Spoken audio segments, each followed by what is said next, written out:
Why should we give land to the Indians when it clearly says on the paper it belonged to the farmers? But surely you must realize that this is their home. These indigenous tribes have been living on this land for hundreds of years. Listen, this world is not fair. Some people win, some people lose. The whole world think they can tell Brazil what to do with her land. Sorry, no. We do what we please.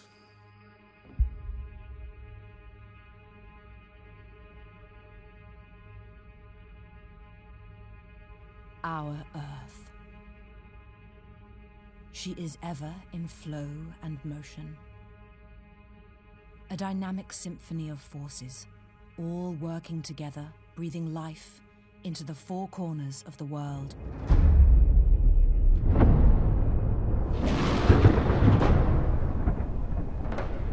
And for millennia, cultures the world over have called her their mother.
We live on an incredibly beautiful planet. A home that we will hopefully pass on to generations to come.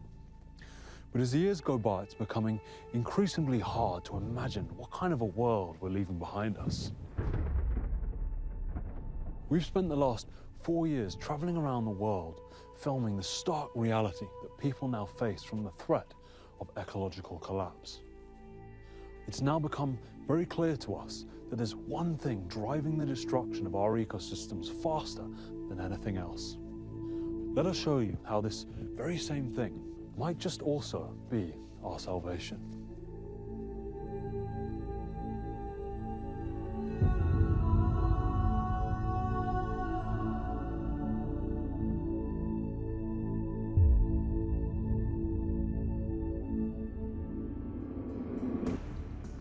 Climate and environmental scientists warn that we are fast approaching the point of no return if we don't make a substantial course reversal. We see really serious catastrophic effects in the next few years, certainly in the next decade or two.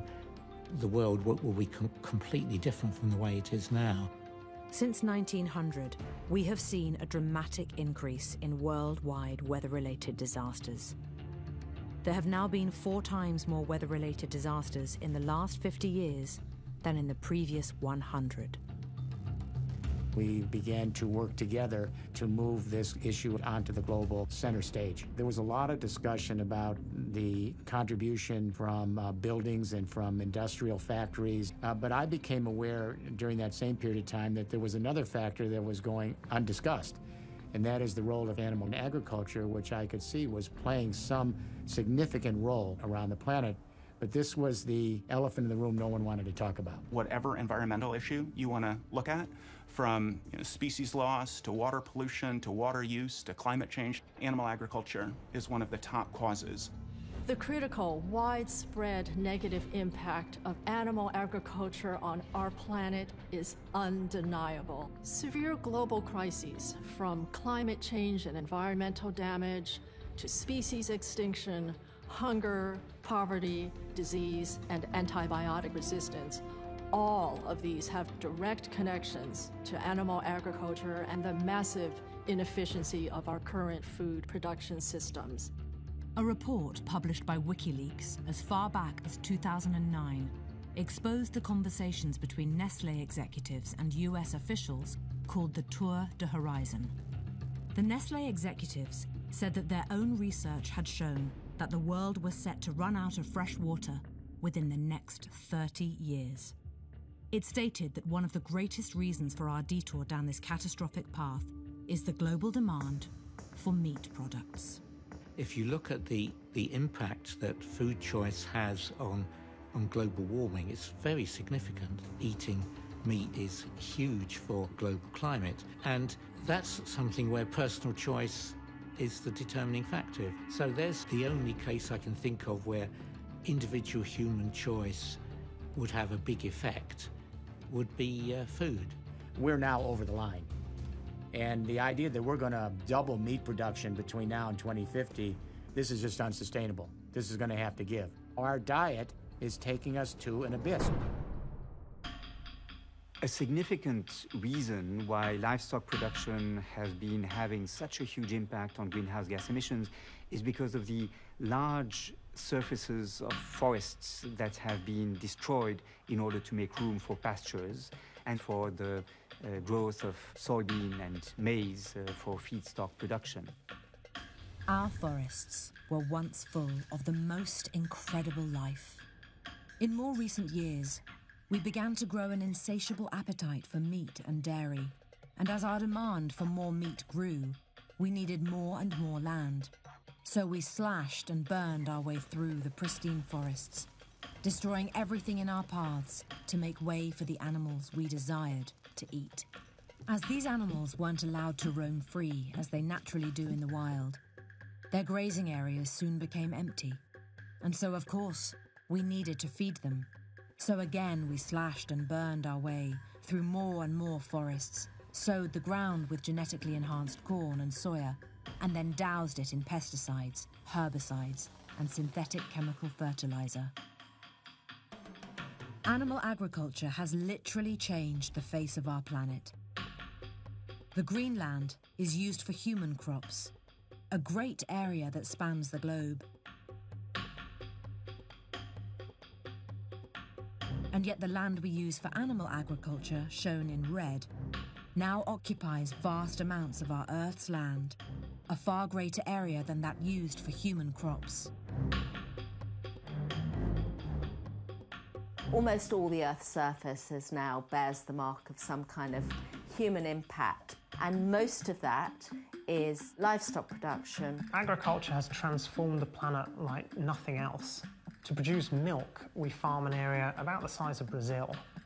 To produce beef, we farm an area about the size of Canada, the United States, the whole of Central America, Venezuela, Colombia, and Ecuador combined. To produce eggs, we farm an area the size of Sweden.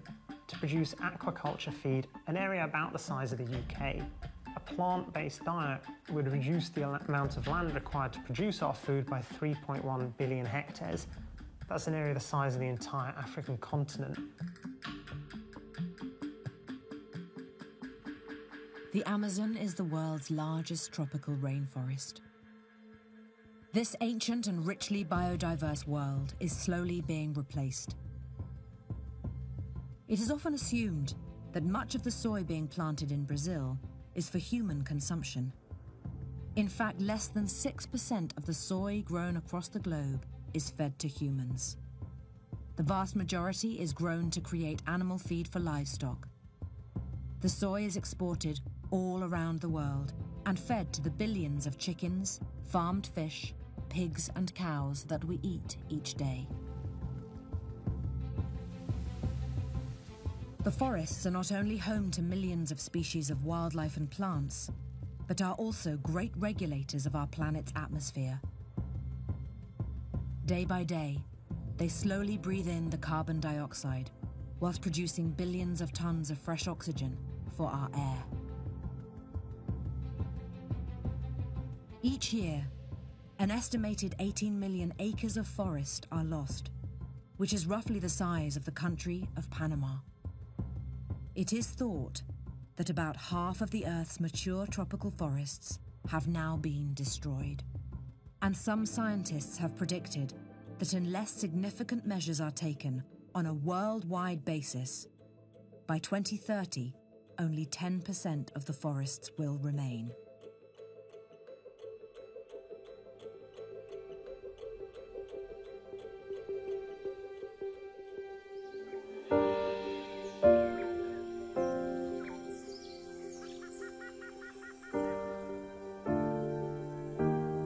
One of the most precious things we have in the world is our rainforests.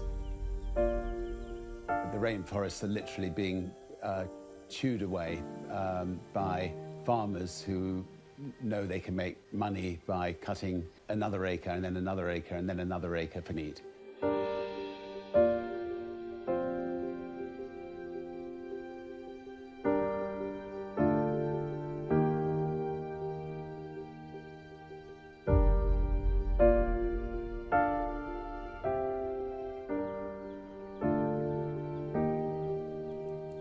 Aí nosso avô naquele tempo, cacique, então já falou, olha, você vai sofrer muito, porque o branco ruralismo. Each year, hundreds of tribespeople indigenous to the Amazon rainforest have their villages burned to the ground. They have been forcibly removed from their land, with many of them murdered by the agribusiness paramilitary who seek to turn their jungle home into farmland for growing soy for livestock feed.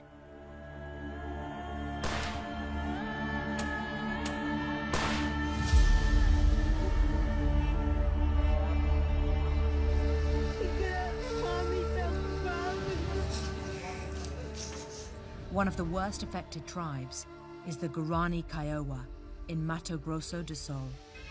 Para nós indígenas, antigamente as florestas que é a nossa casa. Quem começou a destruir a nossa aldeia é através da agropecuária.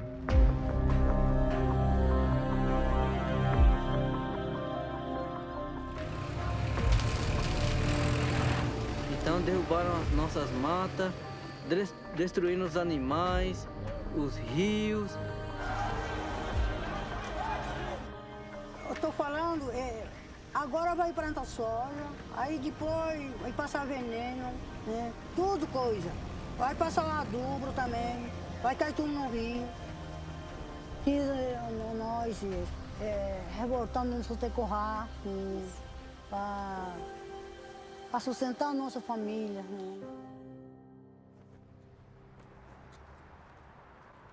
So there was actually a report that came out in 2018, and they found that the world's top 5 livestock corporations now release more annual greenhouse gas emissions than ExxonMobil, Shell, and BP. It is crazy when you think about it, because the EU is spending £24 billion of taxpayers' money on livestock farming each year. And this is at a time when we are facing an ecological collapse and we drastically need to reduce greenhouse gas emissions. So it's no surprise that people are asking a lot of questions now about the fact that there seem to be some serious conflicts of interest going on here. There's some very heavy lobbying going on of government, and I think that happens throughout the world. And it's just a historic thing that needs to be, I think, rebalanced.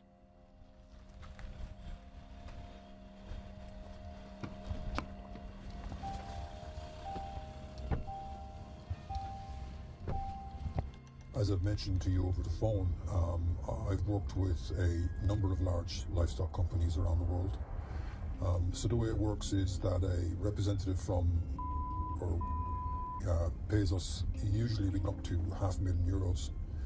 We then target the relevant politicians from different governments around the world, and motions are made to pass legislation in favour of the company's business strategies. For environmental policy, we can be very persuasive in order to abolish or heavily relax environmental regulations in government, so our clients have more freedom in their work. The other day we managed to kill proposed legislation that would have had a huge impact on the industry, based on a report from the UN FAO. You know, the industry is just concerned with growth, but the environmental data that's coming out now, it's really making that difficult for them. Today, democracy does not always function as well as it should because of the huge influence that agribusiness corporations and livestock producers in particular exercise on decision-making. A former director of the United Nations Food and Agriculture Organization, Dr. Samuel Jutzi, warned as far back as 2010 that interventions by agribusiness lobbyists were blocking reforms that would offer better standards for human health and preserving the environment. Big animal agribusiness corporations and food producers' influence over political decisions about the regulation of their industry has long been a concern for campaigners who see the narrow interests of the industry taking widespread control. If we have any doubt about how powerful this influence is, we can recall that, for example, when the Advisory Committee on Dietary Guidelines in the US made recommendations to the US government as to how dietary guidelines should be shaped, they were blocked by this very powerful lobby of agribusiness interests. In 2013, the United Nations Food and Agriculture Organization released a landmark report called Tackling Climate Change Through Livestock. The report states that livestock farming is responsible for more greenhouse gas emissions than all global transportation combined. A growing number of scientists believe that the impact of animal agriculture is, in fact, even worse than stated in the FAO report. There are close ties between the research organisations and government policy and industry. It's very pervasive because livestock industries depend on government policies that support them. The FAO report was prepared within the FAO by specialists of agriculture and livestock production, not by specialists of the environmental issues associated with agricultural production.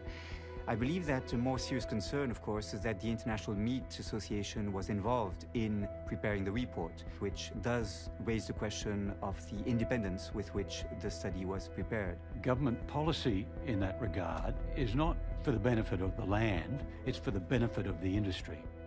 In their report, the FAO partnered up with member countries, non-governmental organisations and many other organisations including the European Feed Manufacturers Federation, the International Dairy Federation, the International Meat Secretariat, the International Egg Commission, and the International Poultry Council. In an industry worth over $1 trillion, are these not the very institutions that have the most to lose from a damaging scientific report against livestock farming?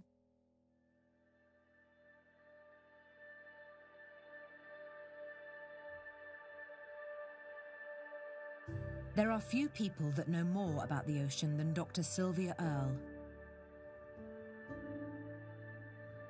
Dr. Earle was the first woman to become chief scientist of the United States National Oceanic and Atmospheric Administration and held the record for spending more time walking along the seafloor at depth, untethered, than any living person. When I was a child, the idea of a dead zone in the ocean was not even in our vocabulary. But in the 20th century, as agriculture began to greatly expand, the areas around the coast began to show signs of wear and tear. The first, most notorious spotlight area, I think, was off the Gulf of Mexico. And it has simply grown over the years, an annual phenomenon. It is coincident with the application of massive amounts of fertilizer. The millions of square miles given over to growing feed for the animals we eat are heavily sprayed with nitrogen fertilizers. The nitrogen runs off the fields, working its way down rivers and eventually into our oceans. The nitrogen-rich water stimulates massive overgrowth of algae, resulting in algal blooms so large they can be seen from space. The algae starves the water of oxygen, leading to the death of the marine life around it. Since the demand for meat has grown, these low-oxygen dead zones have been steadily growing and growing.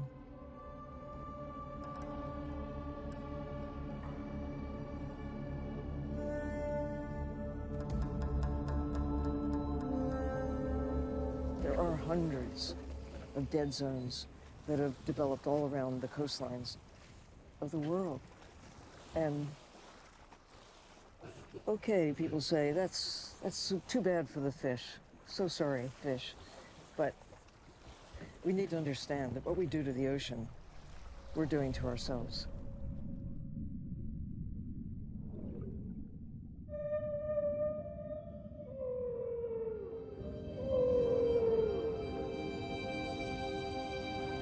I want others to see, and to see for themselves.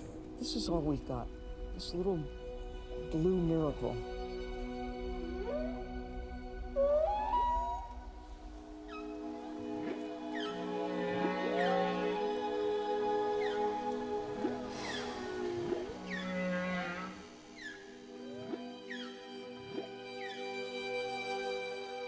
It is believed by some that switching from eating meat to fish will have a beneficial effect on our planet.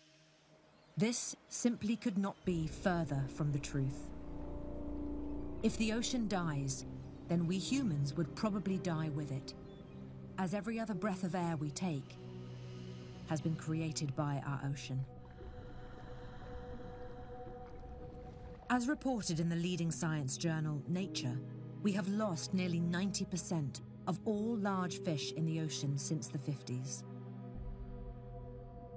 One of the most in-depth studies ever carried out investigating fish stocks, also in the journal Nature, stated that at the current rate of fishing, the world's fisheries are predicted to collapse in less than 30 years.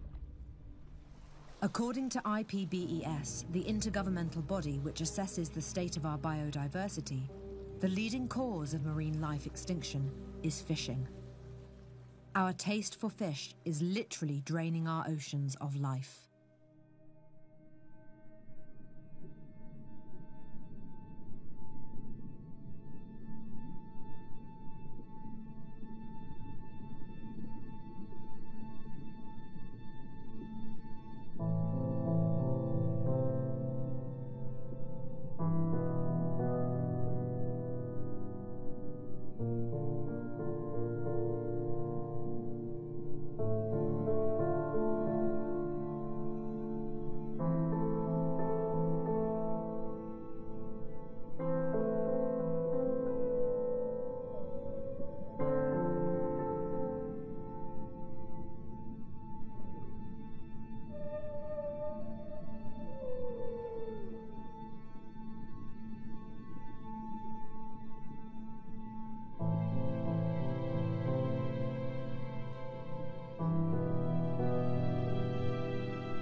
Today we have agreed on fishing opportunities for European fishermen worth more than 5 billion euros and benefiting more than 50,000 fishermen.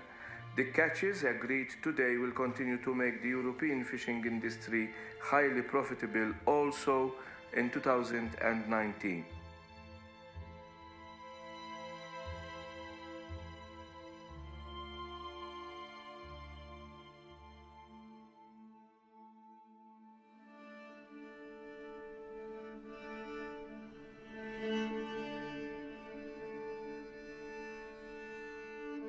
Norway, a beautiful country with breathtaking landscapes. It is also a place that harbours some darker secrets. Norway is one of the world's largest exporters of farmed fish, an industry that is worth billions of euros to the country's economy. As much of the wild ocean large fish populations collapsed to near extinction, fishermen are turning to aquaculture as a way of growing fish in a controlled environment. Norway produces more farmed salmon and cod than any other country in the world. About 70% of the fish we eat today now comes from artificial fish farms. As thousands of fish are kept close together in very small sea cages, disease and lice spread easily and have become a massive problem for the industry. As a result, pesticides, disinfectants, and antibiotics are used extensively to keep the fish alive long enough to go to market. In order to rid the fish of lice, special pumping boats are used, which suck the fish up in a giant water vacuum. The fish are then pumped through the system, and as they flow through, they are either heated to a high temperature or bathed in a chemical solution which removes most of the lice before being pumped back into the cage. The fish are bathed in chemicals such as hydrogen peroxide and azamethophos to kill the parasites and diseases, and given feed with chemicals such as teflubenzeron, emamectin, and diflubenzeron, which, by their very nature, are toxic. Researchers have found that traces of chemicals can end up in the fish, and ultimately on our plates. This is much the same for farmed fish all around the world. Taryn Bishop, an environmental activist, is meeting with the Green Warriors, a conservation organisation based in Bergen on the west coast of Norway. The Green Warriors have been investigating the devastating practices of fish farming on the local ecosystem for many years, and are taking Taryn to see the darker side of the farms that lies beneath the surface. A specially built submersible has enabled them to see the seabed below the cages.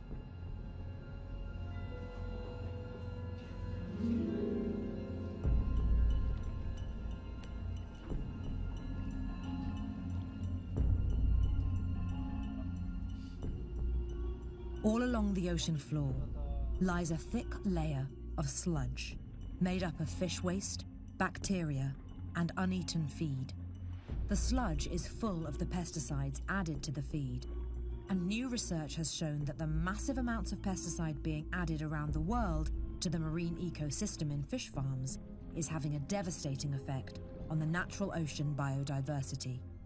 The sludge also releases large amounts of climate-warming methane.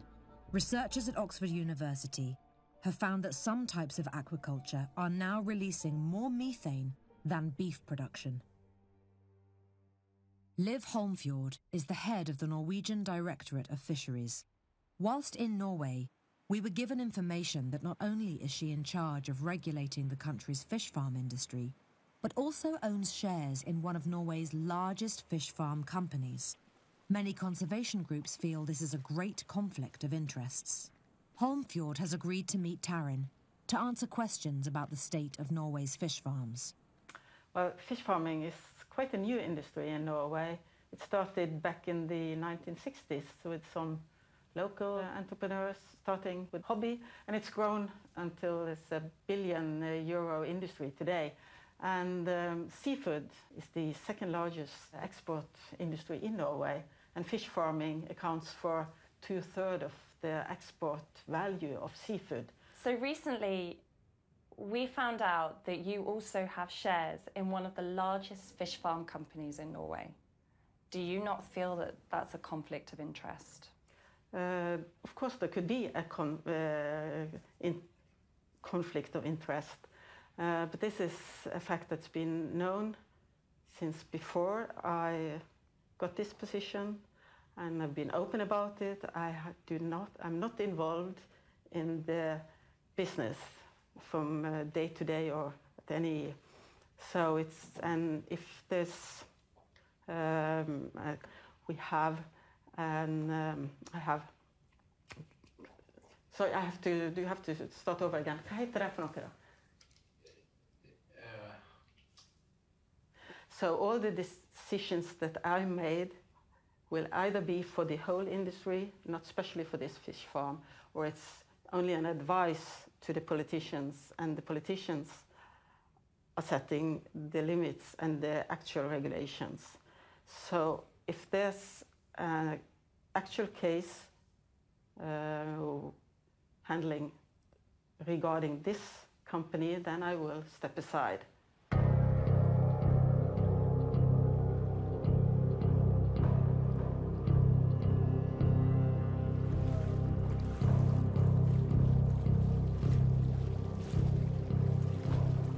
When on a few jobs I was working here over the years as a diver, we used to be around the fish farms cleaning the dead, deceased fish from the nets and fixing the nets, etc. after storms. And on occasion we'd seen some of the boats coming in to clean the lice off them. There's quite a lot of dead fish, you know, diseased or they've died, but it's a lot of pink mush, you not healthy. Look, having seen what I've seen and worked on the various sites round about where I've been in Scotland, I wouldn't eat farmed salmon. No, I would have. Pretty rank. Salmon is marketed as healthy. It's also marketed in a very devious way, deceptive way, that they think it's a wild product. So it's a fake product, it's a fatty product, it's contaminated, it's marketed as healthy, but it's not. So salmon, if you see salmon, alarm bells should start ringing. It's pretty grim when you dive down to the bottom of the cages because, you know, we always see the bottom full of dead fish. And it's basically because many of these fish are so diseased, so parasite-ridden and laden with chemicals that they become sick and they live out their sad, short lives, basically looking like zombies. You know, you don't see this when you go to the restaurant or the supermarket, but this is basically what a lot of the fish actually look like before it ends up on our plates. So tonight, Don wanted to show us how much of the farmed fish actually dies because of the very unnatural and unsanitary ways that they are kept. And they have rows of very large metal containers that they are constantly filling up with the dead fish. And I have to say that the smell as we get closer is actually pretty disgusting. So this is the sordid side of salmon farming in Scotland. This is the dirty secrets the industry don't want you to see. This is disease-ridden farmed salmon. It's 15 to 20% fat. That's where the contaminants, the cancer-causing contaminants, PCBs, dioxins, and the artificial colorings are. So this is something to be avoided at all costs. This is the salmon farm just here. We got freedom information, data from the Scottish Environment Protection Agency showing the use of over 50 tons of formaldehyde, not just at this site but other sites across Scotland. Is formaldehyde may cause cancer, suspected of causing genetic defects, toxic if swallowed, may cause respiratory irritation, causes damage to organs. Do not breathe.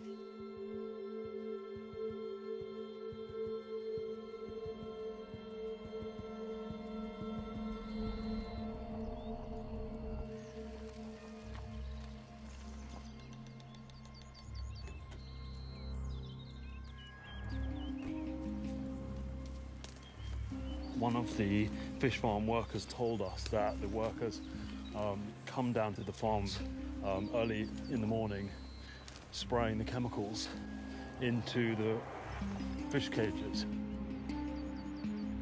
So they're obviously spraying something down there in the water. The guy who gave us the tip-off said that toxic chemicals are widely used across Scotland, including formaldehyde and also hydrogen peroxide. And these are supposed to treat the diseases and lice problems which are both rampant across the fish farms. You know, these are not chemicals that you want in your body.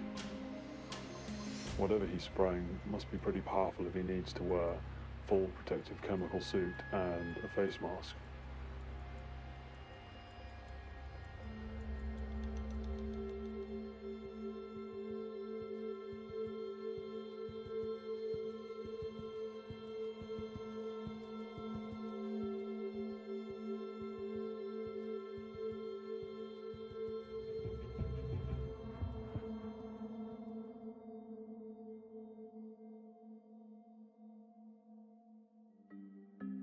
As the ocean becomes a dumping ground of 7 billion people and farms saturate their fish with chemical feed, eating fish has never been so toxic. You know, our oceans have become humanity's sewers. Everything eventually flows into the sea. So if you had a, time machine that could go back before the Industrial Revolution, it's a different story. But now, the highest levels of many of these persistent organic pollutants, we're talking about, DDT and PCBs and dioxins, the highest levels in our food supply are found in the aquatic food chain. fish are not the safest choice anymore. So Tony, it's great to see you. Great to see you as well. Thanks for coming. Not at all. Thank you. A pleasure being here. So I wanted to ask you if you could share with us what exactly it was you began to feel when you realized something was going wrong. I was exhausted more than usual. And then I was losing short-term memory, and that scared the hell out of me. And then I tore my rotator cuffs in a really intense snowboarding accident. And the doctor said, "Do you want to do your metals test?" And I said, "I got my amalgams out 25 years ago." He goes, "There's so many metals in the environment, you should do it." So I did. I get a phone call a week later, and I said to my assistant, "Just have him send the report." And he said, "No, it's an emergency. He has to speak to you." And I was like, "No one wants to hear that." And so I called him up, and he said, "Tony, I showed your blood tests. You have extreme mercury poisoning. On a 0 to 5 scale, which is what we measure, 5 being toxic, you're 123. The doctor said, how long has this man been in the hospital? And I just got off stage. So I said, I can't understand this. So I went out, and they thought, maybe someone was trying to poison me because the number was so high. And I was very disciplined. I was a vegan for 12 years, and then I just went salad fish. And they brought the medical group out here, and they looked at it, and I found this man named Dr. Shade, who's the only guy who has an ideation process where you can see where the mercury came from, and it was fish.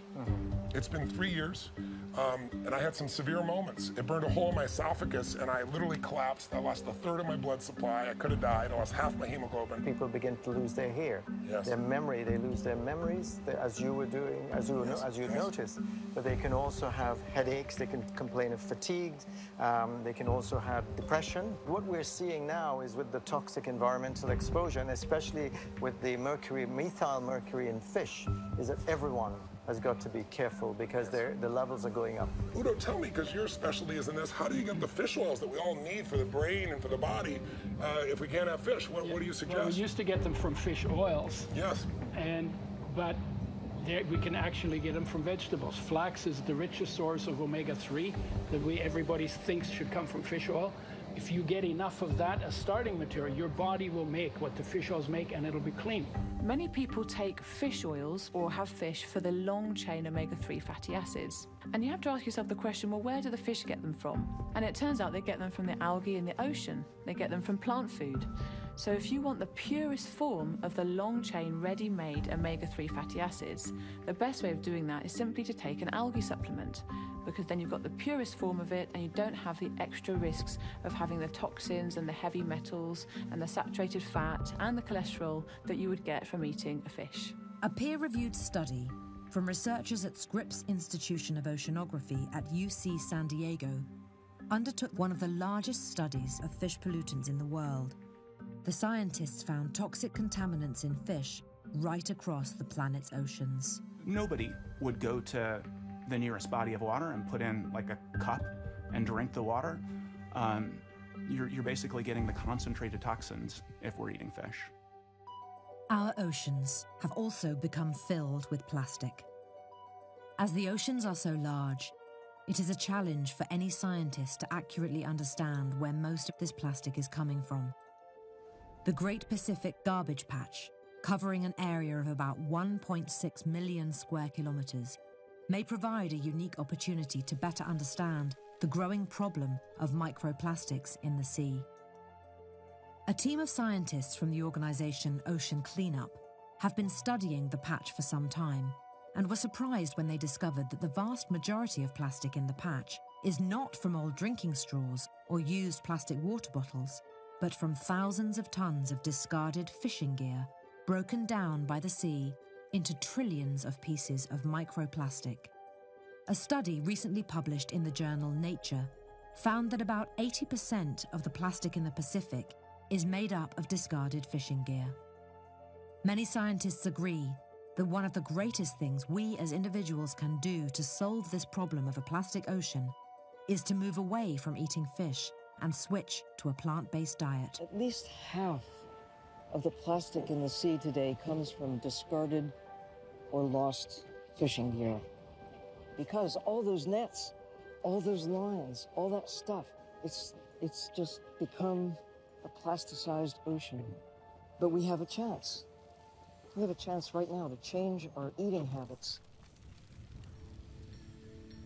There's an estimate that there's over 5 trillion tons of plastic currently floating in the ocean. It's absolutely everywhere. Everywhere we look, we found microplastics, whether it's at the polar regions, in remote islands, Also, if we're looking on the surface or the seabed, and everywhere in between, we find microplastics. We've also found microplastics in just about every animal group that we've looked in. We've been sampling for microplastics for quite a while now, and we found that there's 27 times more bits of plastic than there are fish larvae. Microplankton are found throughout the oceans. They are filter feeders. When the researchers add microplastics into the plankton's environment, they consistently observe them ingesting the plastic particles. Unaware that the tiny particles are made up of toxic chemicals, the plankton consume them indiscriminately. The researchers observe how the chemicals accumulate within the organs of these small marine creatures. The toxic plankton are then eaten by larger fish, and researchers have found that much of the fish that we are eating today has bioaccumulated these chemicals within their flesh.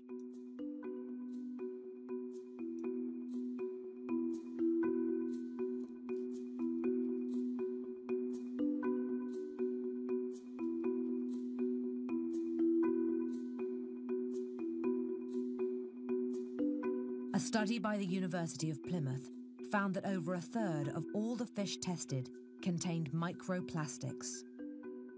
As we eat these contaminated fish, we ingest the same toxic chemicals into our bodies, and recent research suggests similar toxic accumulation in humans.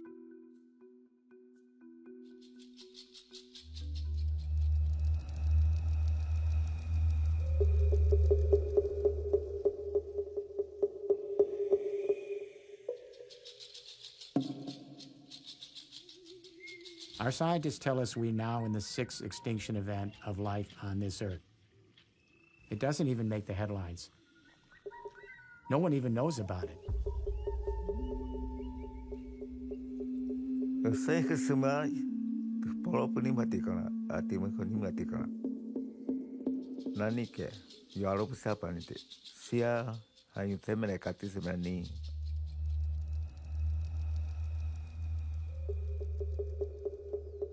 Tony na waku ke ban.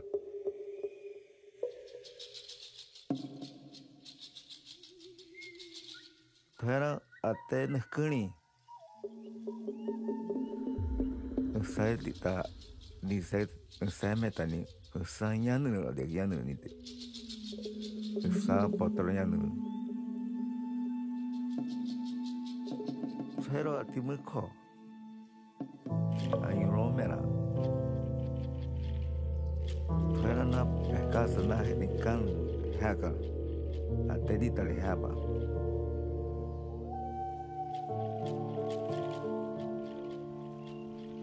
Nekuni saya kepu pasti dihaga. Saya lah yang negara baik lah. Ni nane neno kapan?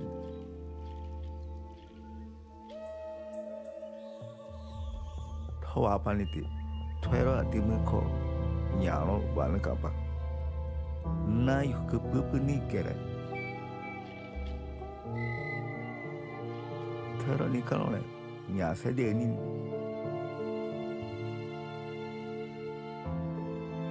Tahu apa ni kalau ni? Na, baik lah. Bukti peti apa ni?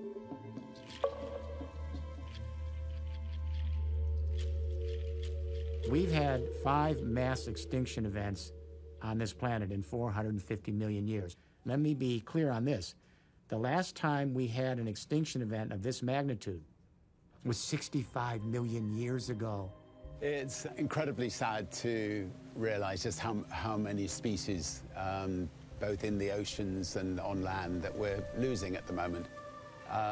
And it's up to all of us to make sure that this doesn't happen in the future. Today, over 26,000 species are currently threatened with extinction, and the most important driver of that is our use of land for agriculture. Over time, livestock have been a major driver of biodiversity loss. Some have predicted that by 2045, the species loss will be so great that we won't recover. The Earth will suffer ecological collapse. And the biggest thing you and I can do is change our diet. Some scientists have begun to call this current crisis a biological annihilation. According to the journal Science of the Total Environment from Florida International University, livestock farming is the leading cause of biodiversity loss. According to a study published in the journal Science, if the entire world were to switch to an exclusively plant-based diet, we would free up over 75% of the world's arable land, and many of the forests previously cut down for livestock farming could be restored. There are now many great initiatives around the world doing just that. Ecosia, an online search engine similar to Google, is one such initiative that uses the revenue made from advertising to pay local communities to replant trees. One of Ecosia's main foresters is Mauricio, who has been working hard to replant the rainforest in Brazil. Plantei minha primeira árvore, eu tinha 5 anos de idade.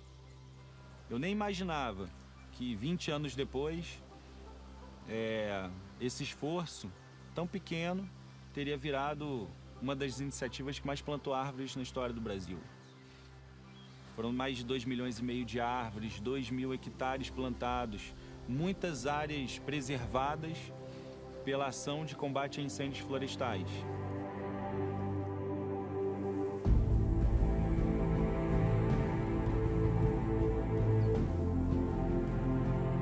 Trees breathe life into our world.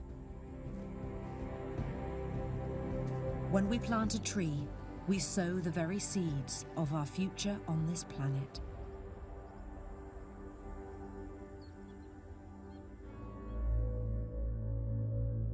The most recent in-depth study into the environmental impact of what we eat was a peer-reviewed journal by an international team of researchers. This landmark study, headed by Dr. Marco Springman of Oxford University in England, found that in order to have any chance of keeping temperatures below the dangerous 2 degrees Celsius threshold set out in the Paris Climate Agreement, in high-income countries we need to drastically reduce our consumption of meat by around 80%. Policymakers have been very, very reluctant to address the livestock issue. It's entirely out of keeping with the urgency of the crisis that we're facing. Hi, Otto Brockway for Brockstar Films. This is a question for Commissioner Hogan. The scientists at Oxford University have been very clear that livestock farming has a far greater impact than plant-based farming.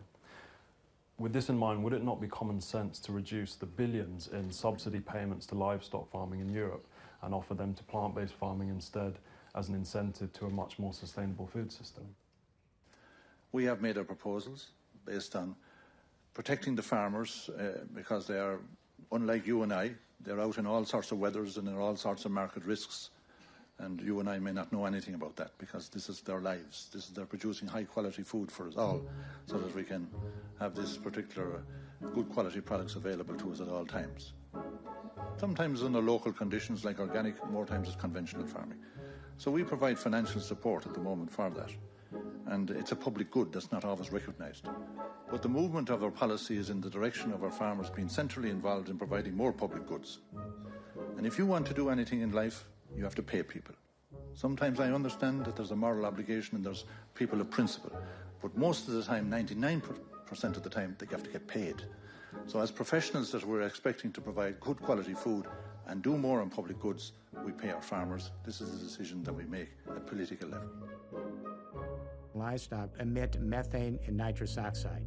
Now, most people, when they think of climate change, they think of CO2, carbon dioxide, which is a very potent global warming gas. But methane is 25 times more potent per molecule when it's released than CO2. And nitrous oxide is 298 times more potent per molecule than CO2. These are very powerful global warming gases. So today we have a very special camera called a hyperspectral imaging camera, and it basically enables us to be able to see gases that would be otherwise invisible to the naked eye. And today we're looking at methane gas. Methane is a gas that is being produced by cows when they belch. Methane, together with the other gases it produces in the atmosphere, has caused a third of global warming since 1750. Livestock are the largest source of methane that we can control. Steep cuts in methane emissions can slow global warming by 15 to 25 years, making it the most effective means we have to slow warming in the critical years ahead. Whoa, look at that. Wow. To demonstrate the different heating potentials of climate gases, we can look to an experiment known as the infrared absorption experiment. Here, we see 4 Earth-shaped ice statues, each one in its own airtight chamber. The chambers represent the atmosphere surrounding the planet. Each has an infrared heater placed above it, set at identical temperatures, and each one is then filled with a different gas.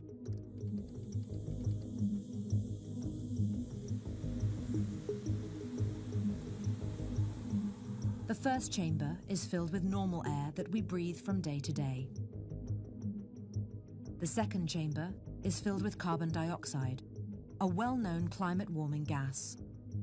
The third chamber is filled with methane, a gas associated with animal agriculture. And the fourth chamber is filled with nitrous oxide, also a gas associated with animal agriculture.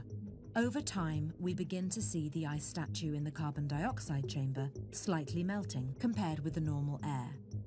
But in the same short time, the statues in the methane and nitrous oxide chambers begin to melt rapidly as the temperature inside rises considerably higher than both the normal air and also the carbon dioxide. 16 hours later, the results are stark. We can clearly see that the methane and nitrous oxide, the 2 main gas byproducts of animal agriculture, are potent climate-warming gases.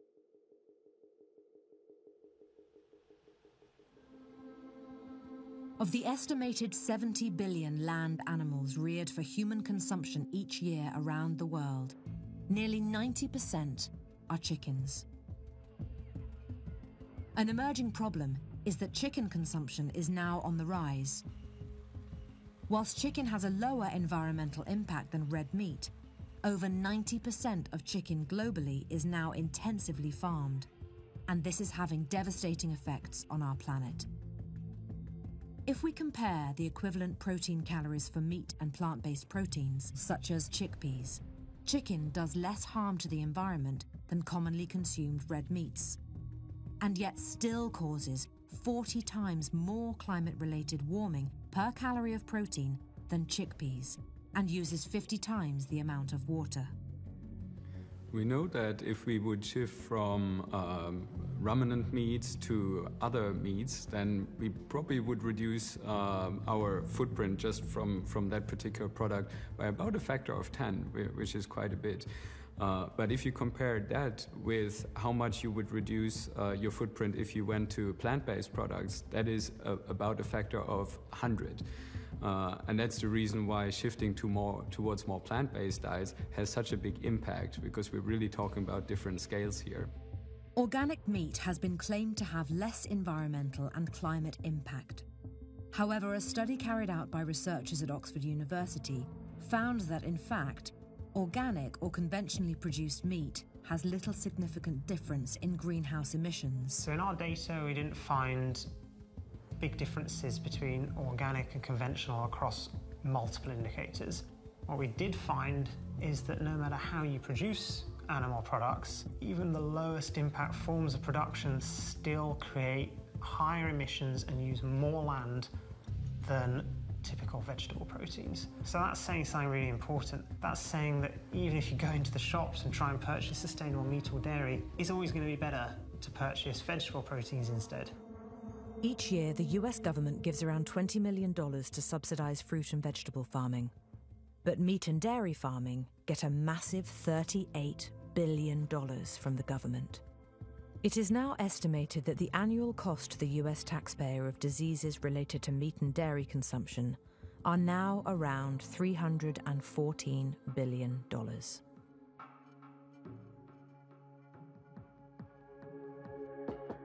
And when you cram, tens of thousands of animals in these cramped, filthy, unhygienic conditions basically live atop their feces. It's just like a breeding ground. Animal to human diseases that arise because of the way we're now treating animals, whether it's these live animal markets in East Asia, whether it's the bushmeat trade. And the concern is that with enough spins at genetic roulette on these swine factory farms, these chicken factory farms, we're gonna, end up with one of these viruses that's not only deadly to chickens, but can jump and transmit human to human and cause the next human pandemic.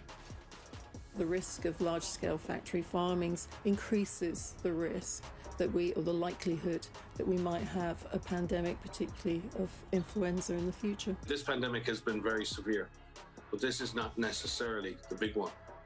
Swine flu, which killed over 500,000 people, is believed to have originated in pig farming. AIDS and the Ebola virus are believed to have come from eating wild animals, while MERS from camels, and also camel's milk and meat. SARS is thought to have spread from live animal wet markets, as was the recent COVID-19 pandemic. Bird flu is believed to have come from chicken farms and also live animal wet markets. And the measles virus is thought to have originated from farm cows. People know now what a global pandemic feels like. They've seen the effects. They will be feeling the effects for many years to come. And that this is a chance, I think, an opportunity to point out that this particular route of infection is a very concerning one.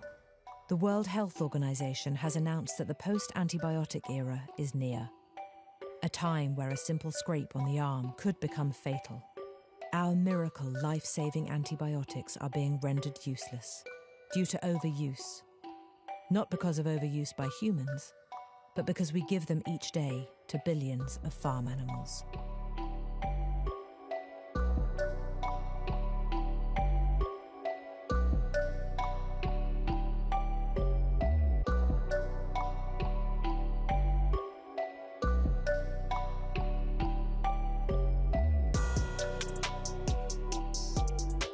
So having been a butcher for 6 years, one thing I know is that if people knew what happened in the production of their food, they wouldn't eat meat. So one of the things that we would hit every day was pus nodules, tumors, cysts. It was something that we would hit on a daily basis. Having worked in a supermarket chain, I saw this firsthand every single day. So here's one that's running along the shoulder blade. Oh. Yeah, that is what I remember in the butchery. It comes out like a thick toothpaste. I remember that every single day. That's interesting to hear you had that experience all the way over there, because in the UK, exactly the same. Yeah. We would see that on a daily basis. But those people who say it's not my butcher does this, they need to open their eyes, because if their butcher's being honest with them, we know. Yeah. We both know. And any honest butcher's going to admit it. They're not going to want to tell the public because it's going to affect their business. Yeah. But it is a fact. And me working in multiple butcheries, I saw these common trends across the board. So I know that it wasn't just isolated to the one that I was working in. It was across the board for me. People need to reconnect with what they're eating, and the whole process that we're talking about here of how that food gets to them is hidden from them. And it's hidden for a reason, because if they saw it, it would most definitely make them want to think harder about what they're eating.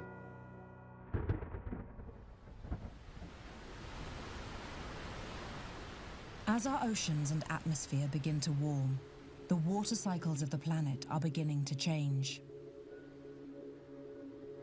Climate change changes the water cycles of the planet. The heat that's being generated is forcing the precipitation into the clouds, so we're getting more concentrated precipitation in our clouds and more dramatic, extreme, and unpredictable water events all over the world.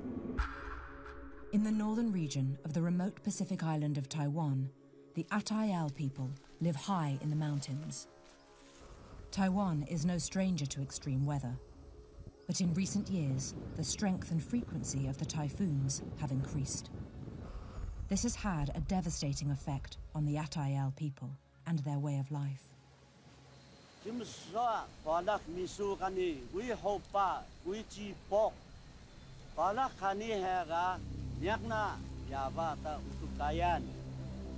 Wala kaniga syuhian mahlaga yuan yu maha mukung mahsyakeh.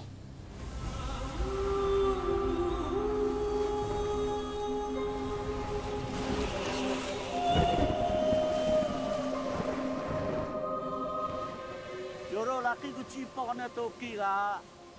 Yaba utukai meniak nak syaga joro bela meniak nih. Ini pejuh meniak nawi.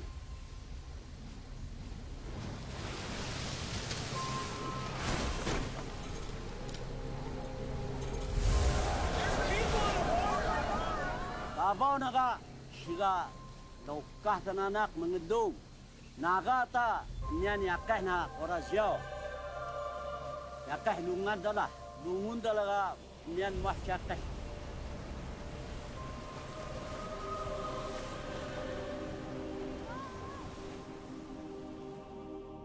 Whilst much of the world has been experiencing increasing levels of extreme flooding, in many places the opposite is happening. Much of the world is increasingly entering into extreme drought, destroying thousands of tons of crop, as millions of farmers struggle to find enough water for their fields. I'm definitely worried about the future of our farm. I think we're seeing, many more swings in climate than we've seen in the past. But we want to use all the land that we have to grow food, but we haven't been able to just because of the shortages of water. It'll have an impact on food supply and prices and availability, and so estimates now are between 500,000 to over 1 million acres of farmland that'll come out of production in California.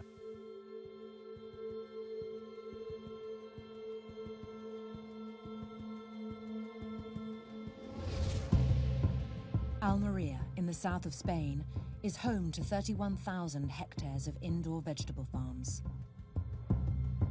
Almeria produces half of Europe's fresh fruit and vegetables, an essential component in the supply of the continent's food system. Worryingly, Spain has been in the grip of a 20-year drought, a drought that, climate experts suggest, is closely linked to climate change. In terms of water, the truth is that the drought in Spain has become a complete catastrophe. Our harvests are decreasing in massive quantities. Last year, in the area we are now, there was almost no harvest. People don't realize the food system is collapsing. As a result of this shift in the global climate system, the drought across Africa has deepened. Rivers and lakes that supply hundreds of millions with fresh drinking water are beginning to run dry. As new conflicts break out over these dwindling resources, we are witnessing the beginning of a mass exodus of people moving north, desperate to survive. These climate refugees are willing to risk everything to get themselves and their families to what they see as the safe shores of Europe. In response to this modern-day mass migration, Spain has built a massive wall that runs along its southernmost border in Melilla. Thousands of refugees are beginning to swarm the border fences, overwhelming the Spanish police.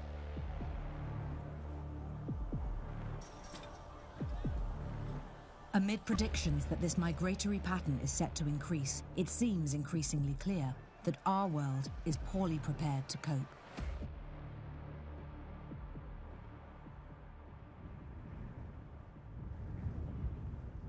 Osbal, Andrel, Osquig bit, Mochelpur.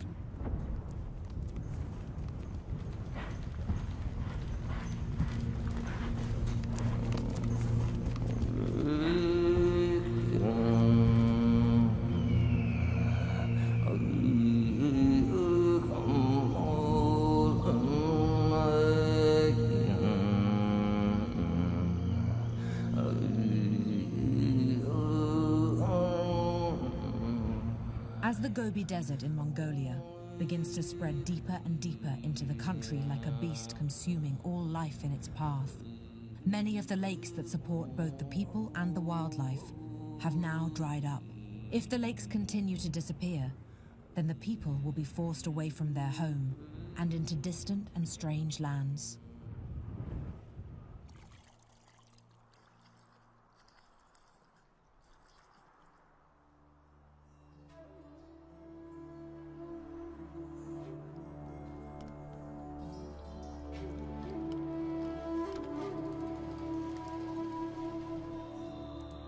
улс тэгшхэн сайхан байсан цаг. Саяхан санагдах. Өгшчүүл хангаа дэлхийн нэг л өөр болоод байна гэж байна. Монголчууд байгаль дэлхийдээ дасан зогсож амьдэрсаар ирсэн. Гэхдээ байгаль орчин арай л дэндүү огцом хувьсаж байна уу та гэж. Энэ дэлхий дээр ам өрсөж үлдэхийн тулд их л төвчээртэй хатуужилтай байх хэрэгтэй болох нь дээ.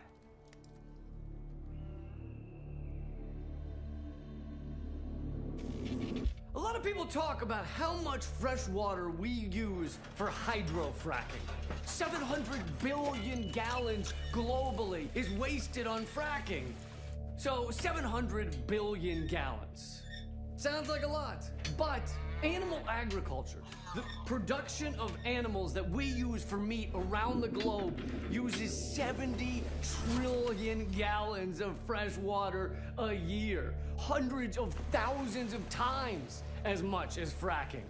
And we give the cows and the chickens the good stuff, right? They don't get the Flint, Michigan, lead-tainted condoms floating in it water. They get the top shelf stuff because we don't want to screw up our sausage links. And I know what some of you are thinking right now. You're thinking, oh, here's the part. I'm a vegetarian and pigs are people too, man. But no, let's ignore how the animals are treated in our factory torture farming. Let's pretend they're treated amazing for just a minute. It's like a celebrity backstage at the Oscars. They're just being fawned over and they get swag bags with free Apple Watches. Point is, you should still be upset about this because animal agriculture is killing us. And corporate media is fantastically pathetic on this topic.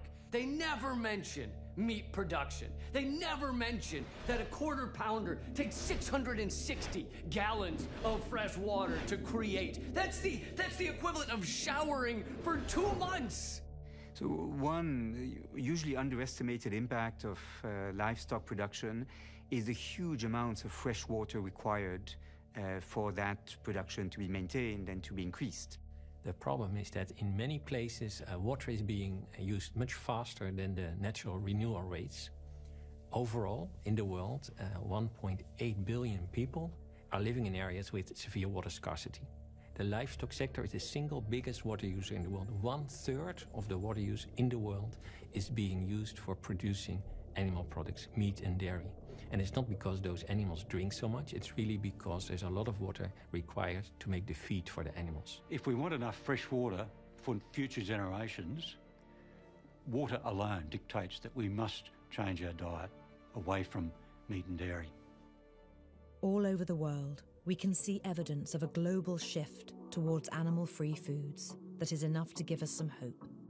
In 2021, a record 580,000 people signed up to the UK's Veganuary campaign, and it's estimated that there are now over 4 million people identifying as vegan across the United Kingdom. In Canada, it's estimated that 10% of the population are now either vegan or vegetarian.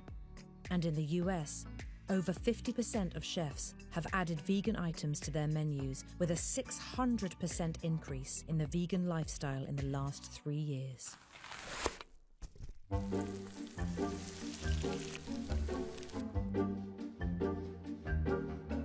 A few years ago, it was quite a challenge to get hold of good vegan food, but today we're pretty much spoilt for choice, and there are vegan options everywhere. I think. It tastes like a normal hot dog. Is it a normal hot dog? Like, as in, like, or is this like plant-based or something? So it is actually plant-based, yeah. So It's really nice. I prefer it, because I don't really eat meat that much, so this is good. Okay. Well, I like meat and it tastes good. Yeah. For not being meat. Would you be happy with that? Yeah, I'd be stoked. I love meat too much, so I feel like if I went plant-based, I'd miss it. But if this like stuff tastes the same, yeah, I'd be very happy with this.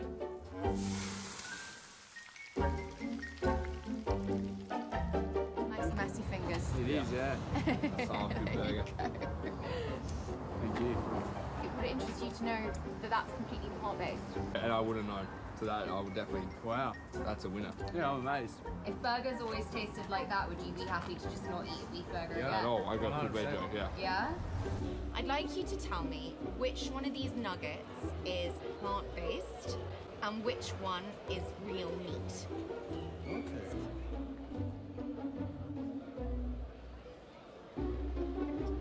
hard to say which one is. They taste exactly the same, honestly. These are not the chicken. No. That's interesting.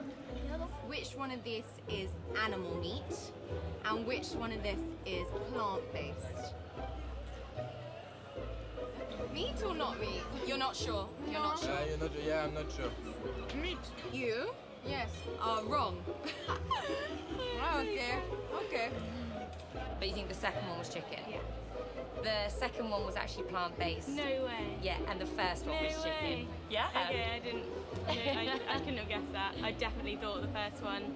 Yeah, definitely. It seems that changing what we eat to a more sustainable diet can also coincidentally be very beneficial to our health. There is a growing understanding that we can actually prevent, and in many cases even reverse, some of our most common diseases, all through a shift towards a whole food vegan diet. Humans can survive on many different kinds of diet, but many decades of research has now shown us that the best way of not just surviving but truly thriving is on a whole food plant-based diet. A human can be healthy on a plant-based diet without any animal products. The major dietetic associations around the world, including the British Dietetic Association, have produced statements to say exactly that a diet made up of whole plant foods is healthy for humans all stages of their lives. And not only can they be healthy, but they can restore or reclaim their health adopting a plant-based diet. There are certain areas, certain populations around the world that have extraordinary health and longevity. For example, the largest number of centenarians, people that live over 100, these so-called blue zones. What's really interesting about the blue zones, they actually have more centenarians than anywhere else in the world. And a centenarian is someone that lives at least 100 years. But what's really interesting about the blue zones is when people reach these advanced ages, they are still productive. So the blue zones have taught us a lot. And the bottom line is we really want to try to emulate what the people of the blue zones are doing. The 5 regions known as the Blue Zones are Okinawa in Japan, Sardinia in Italy, Ikaria in Greece, Nicoya in Costa Rica, and Loma Linda in California.